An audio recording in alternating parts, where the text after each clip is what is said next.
Dans un MCU, nous pouvons avoir deux approches différentes de la vitesse.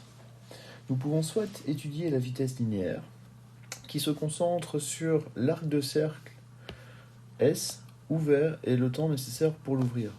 Donc la vitesse linéaire, ce sera S sur delta t. Ou nous pouvons étudier la vitesse angulaire, qui va se concentrer sur l'ouverture d'un angle et du temps que ça va prendre. Donc la vitesse angulaire, ce sera l'angle ouvert pour le laps de temps. Ces deux vitesses sont liées. Nous savons qu'un arc de cercle est un angle fois un rayon.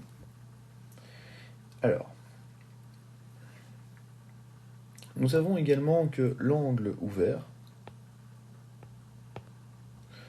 ce sera la vitesse angulaire fois le temps.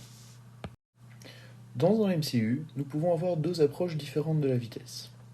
Nous pouvons soit étudier la distance parcourue durant un certain laps de temps, ou nous pouvons étudier l'angle ouvert pendant un certain laps de temps.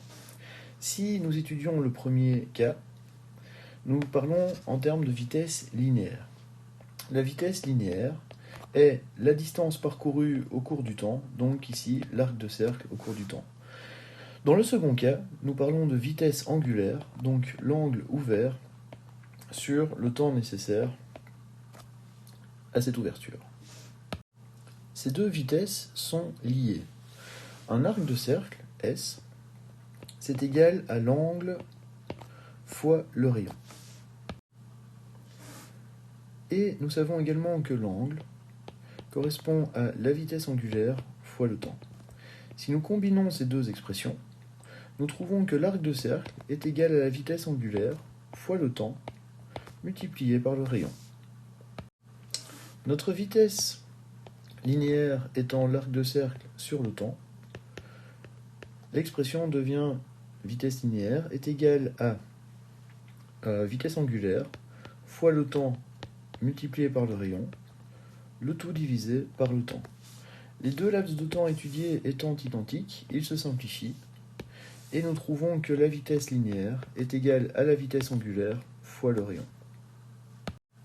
Tous les points situés sur un même rayon vont partager la même vitesse angulaire. Par contre, nous remarquons bien qu'ils ne vont pas parcourir le même arc de cercle et vont donc avoir des vitesses linéaires différentes.